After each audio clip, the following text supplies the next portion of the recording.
Boa noite a todos. Vamos falar hoje sobre partes e litisconsórcio. Na primeira parte desta aula, nós vamos explicar a questão das partes e seus procuradores, e na segunda parte da aula nós vamos explicar litisconsórcio. Então vamos lá. Vamos primeiro com o conceito de partes, né?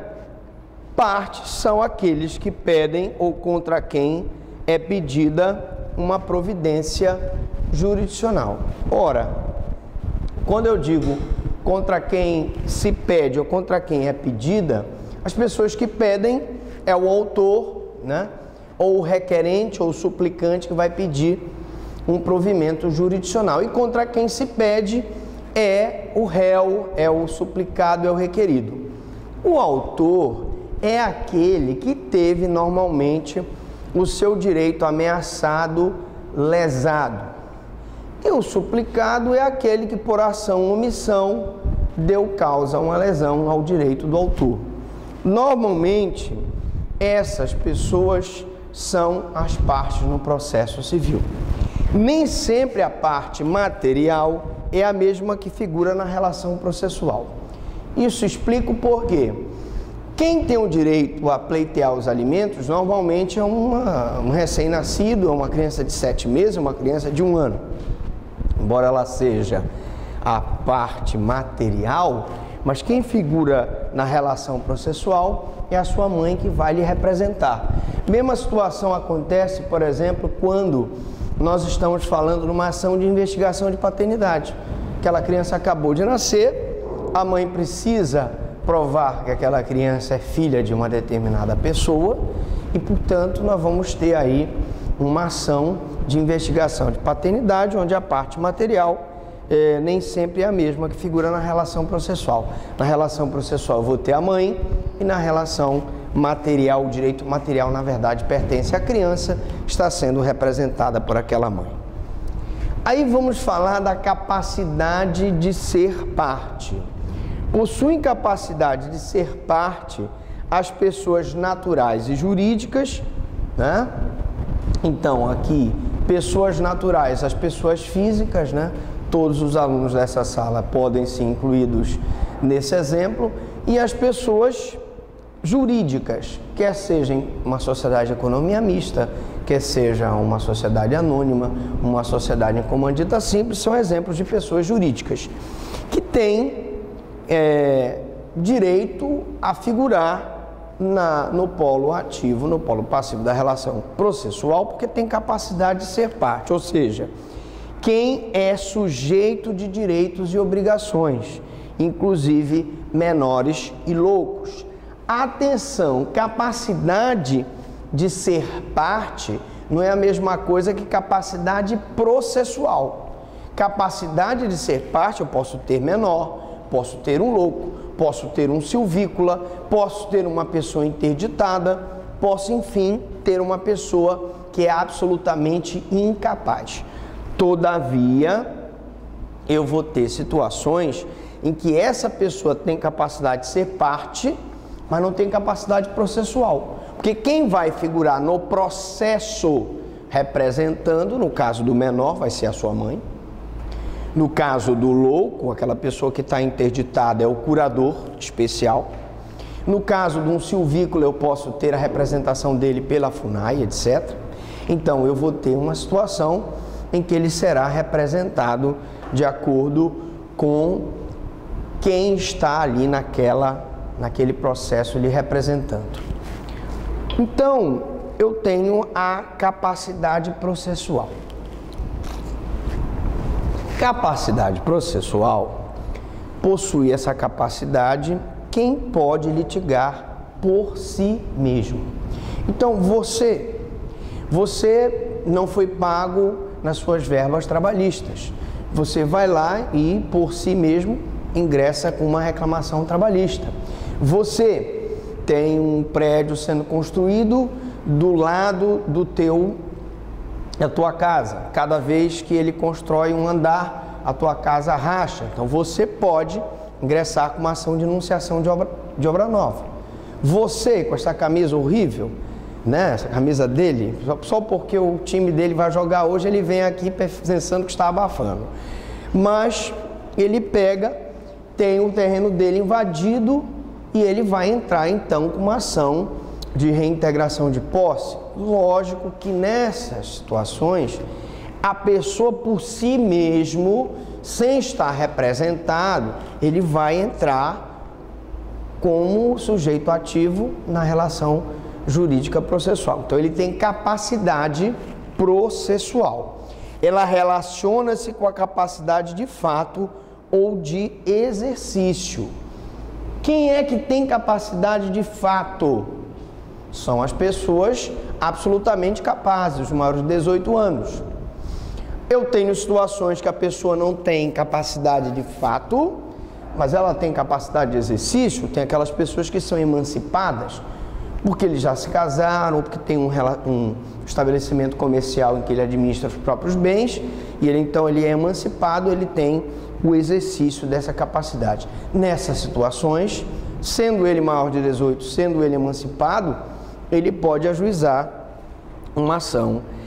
E eu tenho aqui outros exemplos, como a massa falida, o espólio, a herança vacante ou adjacente, a massa insolvente, as sociedades sem personalidades jurídicas, o condomínio, todos esses possuem capacidade processual. Vamos dar um exemplo de cada um deles. Primeiro, a massa falida. Bom,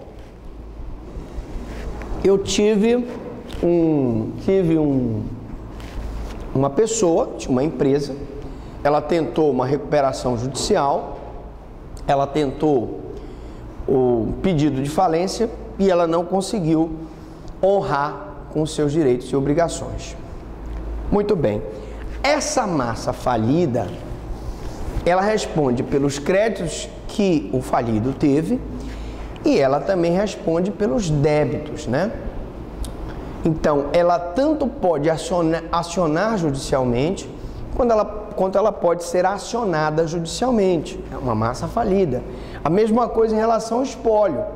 A pessoa morre, mas fica o seu espólio, que é administrado por inventariante, e esse inventariante ele vai administrar aqueles bens até que seja feita a partilha, né, entre os herdeiros legítimos e testamentários. Nesse caso, gente, eu tenho um inventariante que, mesmo sendo inventariante, tem, por exemplo, que pedir um alvará judicial para sacar o dinheiro do FGTS do falido, para uma autorização judicial para poder vender o carro do falido, para poder vender um imóvel do falido, para poder, por exemplo, pedir uma autorização judicial para movimentar a conta do falido, para pagar as dívidas do falido. Todas são situações do espólio.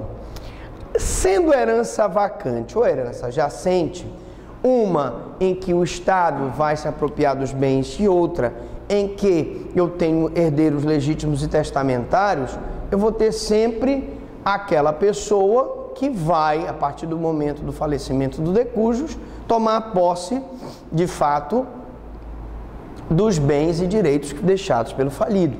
E essa pessoa vai gerir os bens até que eles sejam partilhados, né? Mesma coisa com os herdeiros. A massa insolvente, mesmo a massa insolvente, que é um conjunto de bens e direitos que foram deixados por uma pessoa que não conseguiu pagar as suas dívidas, ela pode ser representada em juízo. As sociedades sem personalidade jurídica, o condomínio, a maioria das pessoas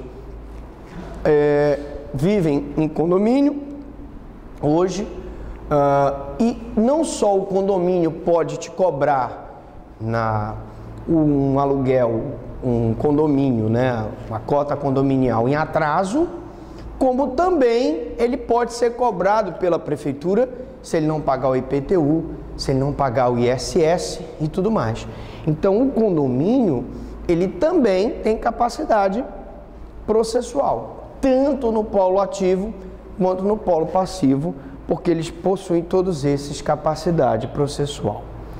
O nascituro, e aí o nascituro, no artigo 22 do Código Civil, se refere àquelas pessoas que ainda nem nasceram, mas que já têm direito, têm capacidade de ser parte. Atenção, o nascituro, ele tem capacidade de ser parte. Porque quem tem a capacidade processual para ajuizar uma ação em favor do nascituro? É a mãe dele, né? A mãe dele. Então preste atenção, vamos deixar bem claro que existe uma diferença entre legitimidade para a causa, legitimidade para o processo, capacidade de ser parte e capacidade postulatória. Essa aula poderia ser as partes e seus procuradores, porque quem tem a capacidade postulatória são os advogados, né? O que é a capacidade postulatória? É a capacidade de ajuizar uma demanda em juízo, uma ação em juízo, propor uma ação, pedir uma pretensão. Muito bem. Vimos na aula passada aquelas situações em que o advogado é necessário. Estão lembrados, né? Juizado especial comum. Até 20 salários mínimos não é preciso a figura do advogado. Juizado especial federal. Até a primeira instância não preciso da figura do advogado. Reclamações trabalhistas, falamos ainda há pouco. Você, para entrar com uma reclamação trabalhista, não precisa da figura do advogado. Você, para entrar com um habeas corpus, não precisa da figura do advogado. Então, capacidade postulatória é a capacidade de propor uma ação em juízo. Veja que eu tenho uma diferença entre capacidade para a causa, que está relacionada à capacidade para ser parte, e a capacidade processual, que está relacionada com a capacidade de estar efetivamente no processo. Uma coisa é a capacidade de ser parte e outra coisa é a legitimidade para a causa e outra coisa é a legitimidade para o processo. O menor, ele tem legitimidade para a causa, ação de alimentos, ação de investigação de paternidade. Mas quem tem legitimidade para o processo é a mãe dele. O louco, ele tem capacidade. Vocês poderiam pegar, por gentileza? Pode pegar 2 aguinhas só. Obrigado. A pessoa pode, como louco, ser interditado. Obrigado. E é o nosso assistente aqui da... Aí mais meio ponto, né? Mais meio ponto. Então, a pessoa pode, por exemplo, mesmo sendo louco, ele vai ser interditado, mas eu tenho um curador. E esse curador, com poderes especiais, vai representá-lo. Ele que vai ter a capacidade processual. E o louco tem a capacidade de ser parte, mas a capacidade processual é do curador, tá? Então, feitos esses esclarecimentos, vamos falar agora da capacidade processual dos cônjuges. Capacidade processual dos cônjuges. Eu tenho a capacidade ativa nas ações que versem sobre os direitos reais, imobiliários, consentimento do cônjuge pode ser suprido pelo juiz. E aqui eu quero pedir licença para fazer esses esclarecimentos. Eu queria dar 2 exemplos de 2 ações e provavelmente serão pergunta de prova. Imaginemos que eu tivesse uma ação de reintegração. Nós sabemos que quando você tem uma posse de um terreno e esse terreno a pessoa invade e te esbulha de lá, te retira do terreno, tu podes entrar com uma ação de reintegração de posse. Veja o que nós estamos dizendo aqui nesse slide. A capacidade processual dos cônjuges ativa, ela se resume aqui nas ações que versem sobre direitos reais imobiliários. Então, quando eu tiver uma ação que verse sobre direito real imobiliário, necessariamente eu tenho que pedir para que a minha esposa ajuize a ação junto comigo. É a mesma coisa, você que é casado com comunhão de bens. Se você vai vender um imóvel, você precisa da outorga uxória. Nós aprendemos isso em direito civil. Quando eu preciso ajuizar uma ação de reintegração de posse, para me ver livre daquele posseiro, e a posse é conjunta entre eu e a minha esposa, nós temos que entrar com uma ação em que eu e ela vamos figurar no polo ativo da relação processual. Professor Franklin, mas e se ela não quiser entrar com o senhor? Imaginemos que eu esteja brigado, que estamos passando por um momento difícil de separação, de divórcio. Aí eu posso pedir para que o juiz supra essa autorização judicial. É o que nós chamamos de suprimento do consentimento do cônjuge, tá? Prestem muita atenção. Eu dei um exemplo do polo ativo, em que nós dois vamos entrar com a ação de reintegração de posse. Poderia também dar um exemplo de um polo ativo de uma ação de uso capião, em que eu tenho um determinado terreno, e que eu vou ajuizar aquela ação com o objetivo de adquirir a posse daquela terra pelo uso. Todavia, imaginemos que você está aperreado, né? Você está em situação difícil, você vai precisar de um dinheiro e vai num banco e faz uma hipoteca do teu imóvel. Primeiro, como se trata de ação que versa sobre direito real imobiliário, para que você possa hipotecar o teu imóvel, tu necessariamente vai precisar da outorga uxória, que a tua mulher assine a hipoteca também. Muito bem. Aí tu pegas o dinheiro e começa a pagar a hipoteca. Imaginemos que tu não consigas pagar. Na hora em que o banco ingressa com uma ação contra ti, há necessidade, no polo passivo da relação jurídica processual, do banco incluir o requerente homem e a requerente mulher, os dois cônjuges, porque aqui eu teria na parte passiva, um litisconsórcio necessário, em que ambos os cônjuges serão necessariamente citados. Então, nesse caso, eu tenho um litisconsórcio necessário, por se tratar de um direito real, por se tratar de uma imposição legal, eu vou obrigar que, quando o banco ajuizar aquela ação, por conta do não pagamento da hipoteca, e o imóvel ficou como garantia, foi registrado no cartório de imóveis, ele vai ter que ajuizar a ação contra o cônjuge e a sua esposa. Por exemplo, nas ações possessórias, nós estamos acabando de ver uma ação possessória de reintegração de posse, uma ação possessória de manutenção de posse, uma ação possessória de interdito proibitório ou uma ação referente ao uso capião, quer seja pro labore, extraordinário, ordinário ou pro moradia, se houver uma composse ou ato por ambos praticados, eu vou ter que exigir necessariamente que o homem e a mulher, o casal, ingressem com a ação juntos. Se são os dois que estão pleiteando o uso capião, se são os dois que estão pleiteando a manutenção de posse, eu tenho que ajuizar a ação em nome dos dois. Portanto, há uma necessidade de participação do cônjuge, do autor ou do réu, tanto a nível no polo ativo, quanto a nível no polo passivo da relação jurídica processual. Pois não?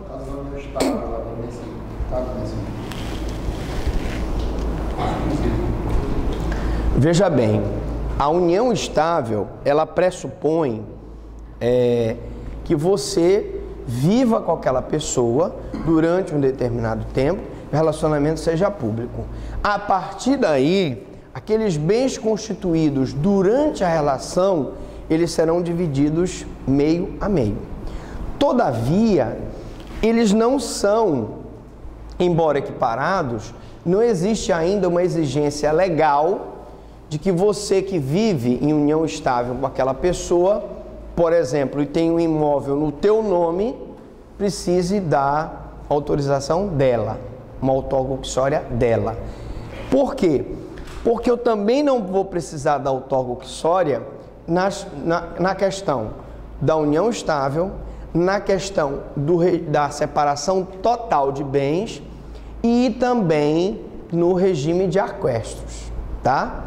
Nessas três situações, por quê, professor? Porque muito embora ela, concubina, que vive união estável com ele, tenha direito, desde que o imóvel esteja só no nome dele, ele não vai precisar da assinatura dela. Todavia, se esse imóvel estiver na mão dela ou não tiver uma escritura pública e a posse tiver ela e ele na posse daquele imóvel, ou ela e ele em união estável estão pleiteando o uso capião daquele imóvel, aí eu vou precisar realmente do nome dela. Então vai depender muito da situação no caso concreto. Em regra, se não tiver no nome dela, apenas numa eventual separação, ela tem direito àqueles bens que foram adquiridos na constância do casamento.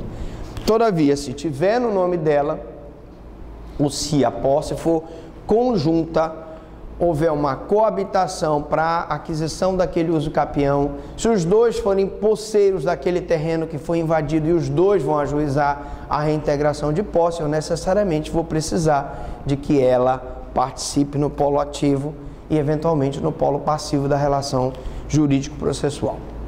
Outra coisa muito importante é a substituição processual, que é igual à legitimidade extraordinária, que é igual à legitimação anômala. Ocorre quando a lei autoriza a propositura de ação em nome próprio para pleitear direito alheio. Mas, professor Franklin, o senhor já deu esse exemplo aqui na sala de aula? Já. Na aula passada, se vocês estão lembrados, nós falamos de que quando o Ministério Público ingressa em nome próprio, pleiteando uma vaga no ensino para aquela criança, ele está numa substituição processual, não está? Está.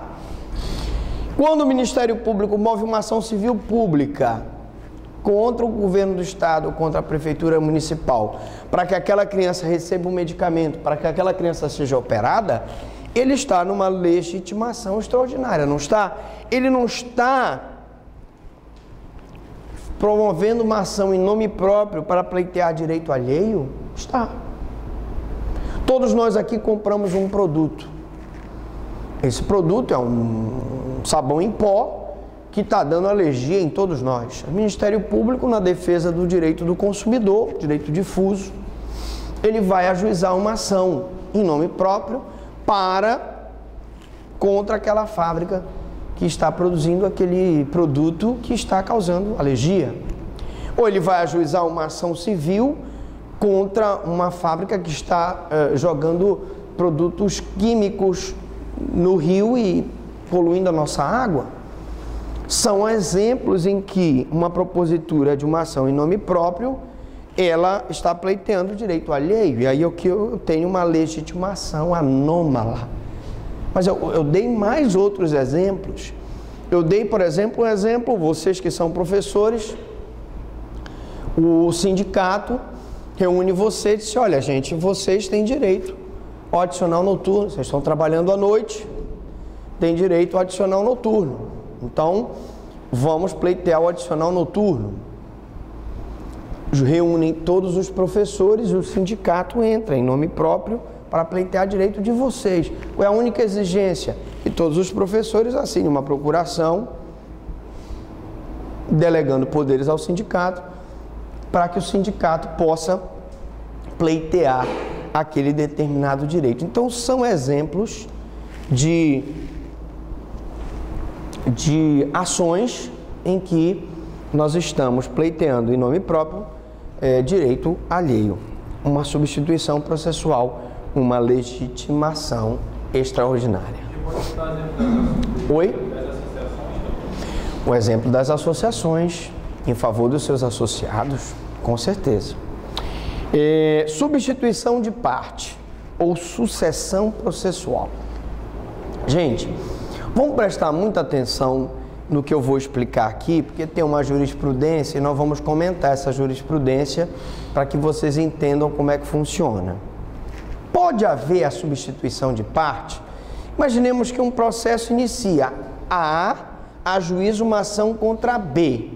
Esse B, que originariamente era ele pode ser substituído por C, por D, por E, por F, G, H, enfim. Ele pode ser substituído? Pode haver substituição? A resposta é pode. Pode ocorrer quando o bem litigioso é alienado. Então aí eu tenho uma substituição facultativa. E na hipótese de morte de uma das partes, uma substituição obrigatória. Eu vou dar o exemplo dos dois. Primeiro, imaginemos a seguinte situação. Você é uma pessoa que mora num condomínio. A maioria de nós aqui moramos em condomínio, né? E você não paga o teu condomínio, né? Não paga o condomínio, o A não paga o condomínio e um belo dia o condomínio move uma ação contra ele de cobrança das cotas condominiais atrasadas, né? Você, ou por má fé ou por opção própria, encontra uma pessoa interessada em comprar. Ainda diz para ele, olha, eu estou te vendendo o apartamento, mas eu estou devendo o condomínio. E ele diz, olha, não tem problema, coloca lá no teu contrato de compra e venda que eu vou arcar com os condomínios atrasados. Veja, se nós fôssemos analisar tecnicamente, a obrigação do A é pagar o condomínio até que ele transfira o imóvel para o B através da escritura pública. Beleza. Mas se ele assume voluntariamente a dívida, nós não vamos questionar isso aí. É o primeiro exemplo. Um outro exemplo é, você teve o seu imóvel invadido, você vai entrar com uma ação de reintegração de posse. Ou porceiro, ou porque ele percebe que vai perder a ação, ou porque ele quer realmente se livrar daquela posse, ele vende aquela posse para outra pessoa. E nessa situação, essa outra pessoa, num primeiro momento, é ele que está, o porceiro inicial é o que está na relação jurídica processual, e ele pode ser substituído por outro, desde que haja concordância da parte adversa. Agora, por quê? Porque nós estamos falando de uma situação de substituição da parte facultativa. Agora, se há morte de uma das partes, a substituição é obrigatória. Porque, por exemplo, tu estás movendo uma ação, o teu pai está movendo uma ação, seja de qualquer nível, desde que não seja personalíssima, porque nós já vimos que se a ação for personalíssima e não puder substituir, será uma decisão sem julgamento do mérito, né? Bom, seu pai está movendo uma ação, ele morre. Na hora em que ele morre, vocês, herdeiros legítimos e testamentários, serão chamados para substituí-lo. Aí é um caso de substituição da parte obrigatória. Seja qualquer ação, seja uma cobrança que ele estava fazendo, seja uma ação ordinária de perdas e danos, seja uma ação para reconhecimento de paternidade, você vai conseguir substituição obrigatória pelo falecimento. Outros casos de sucessão processual. Ação civil pública. Muitas vezes, a ação civil pública, ela é ajuizada, não é ajuizada pelo Ministério Público, ela é ajuizada por uma associação, né? E essa associação, por algum motivo, desiste da ação. Eu pergunto, se for uma ação em defesa do meio ambiente, o Ministério Público não pode retomar a titularidade daquela ação? Pode. É uma sucessão processual. Mesma coisa, uma ação popular. Por exemplo, imaginemos que eu tivesse aqui um prédio histórico e que a prefeitura resolvesse derrubar aquele prédio. Normalmente, o Ministério Público tomaria as providências, mas vamos supor que ele não tomou. Qualquer um de nós aqui, que é eleitor,